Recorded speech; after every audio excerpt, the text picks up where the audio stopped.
Every time I pull my hair, was any out of fear that you'll find me ugly and one day you'll disappear. Cause what's the point of crying? It was never even enough. Did you ever want me? Was I ever good enough? But boys are later. Assalamualaikum warahmatullahi wabarakatuh. Perkenalkan, nama saya Sri Anissa, program studi pendidikan matematika kelas C. Di sini saya akan mempresentasikan tentang hukum Islam dan masalah kontemporer, pajak, dan fikih lingkungan. Pengertian hukum Islam, pajak, dan fikih lingkungan. Hukum Islam atau syariah adalah sistem hukum yang didasarkan pada ajaran Islam. Hukum ini mencakup berbagai aspek kehidupan, mulai dari ibadah, keluarga, muamalah, atau hubungan sosial, hingga pidana. Sumber utama hukum Islam adalah Al-Quran dan Hadis, diikuti oleh ijma konsensus ulama, dan qiyas atau analogi hukum. Hukum Islam juga terus berkembang untuk menanggapi masalah-masalah kontemporer yang tidak dibahas secara eksplisit dalam teks-teks klasik. Para ulama dan cendekiawan muslim menggunakan metode ijtihad atau penalaran hukum untuk penerapan prinsip-prinsip Islam dalam konteks modern. Pajak. Dalam bahasa Arab, pajak dikenal dengan istilah al-usyir, yang artinya pungutan yang ditarik dari rakyat oleh penarik pajak, atau istilah pajak juga dikenal dengan nama al-kharaj, yang artinya pungutan namun lebih dikhususkan untuk tanah. Sedangkan menurut Kamus Besar Bahasa Indonesia, pajak adalah pungutan wajib yang biasanya berupa uang yang dibayar oleh penduduk sebagai sumbangan wajib kepada negara atau pemerintah sehubungan dengan pendapatan, pemilikan, harga beli barang, dan sebagainya. Fikih lingkungan. Fikih lingkungan adalah bagian dari hukum Islam yang menitik beratkan pada tanggung jawab umat Islam untuk menjaga keseimbangan alam, melindungi lingkungan hidup, dan memelihara sumber daya alam.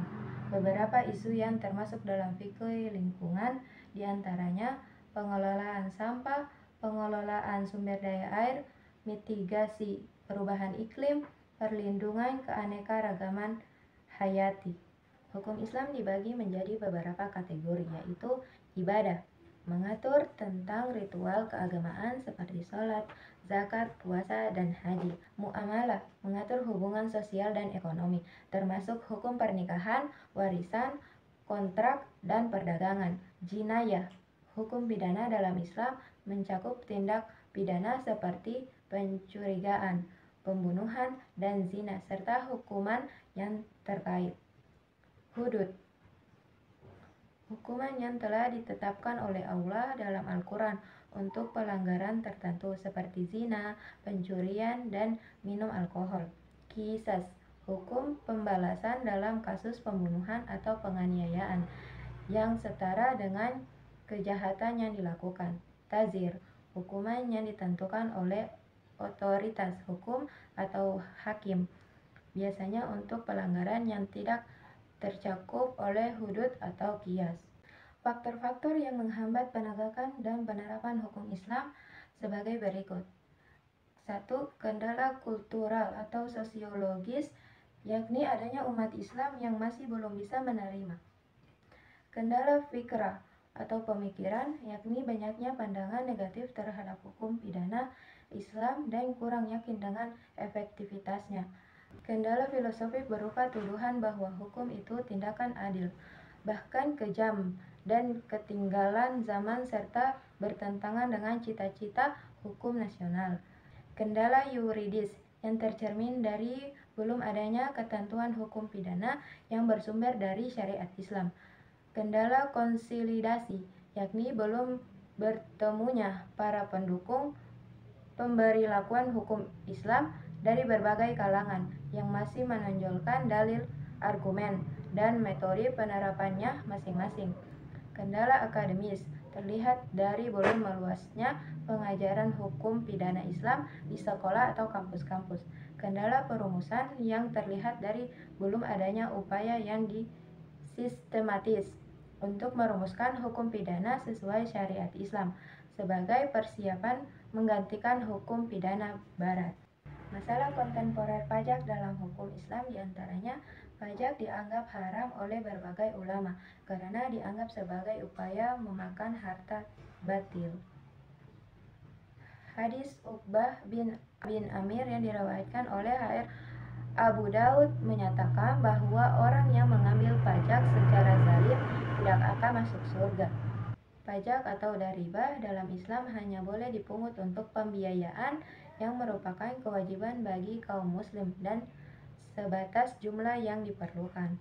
Zakat dan pajak memiliki persamaan karena keduanya perintah mengeluarkan berbagai harta, tetapi zakat dibayarkan berdasarkan syariat Islam, sedangkan pajak dibayarkan menurut undang perpajakan.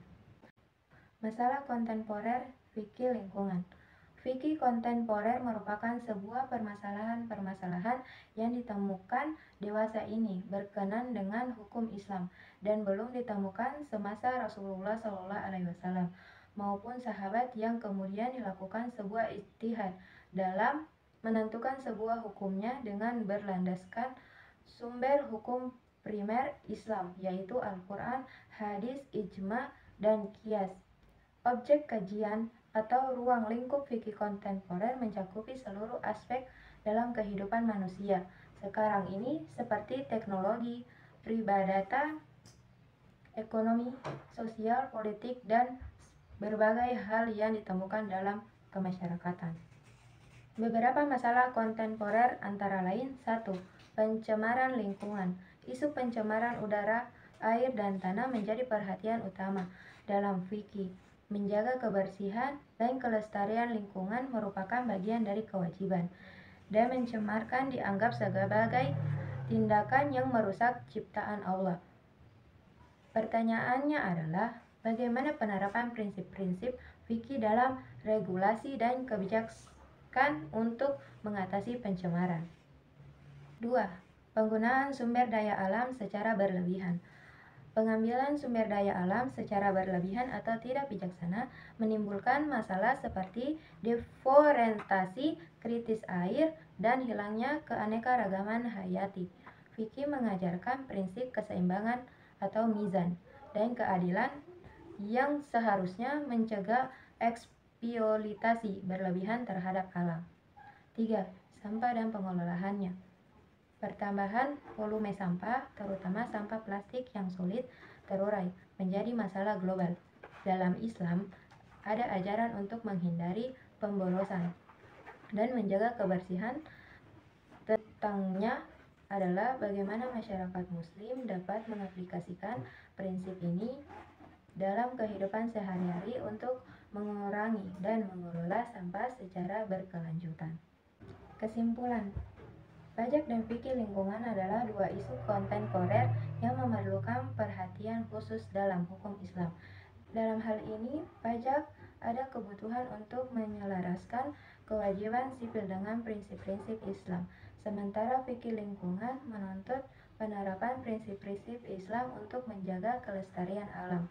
Keduanya menunjukkan bagaimana hukum Islam dapat berkembang dan beradaptasi untuk menghadapi tantangan zaman melalui ijtihad yang kreatif dan berorientasi pada kemaslahatan umat.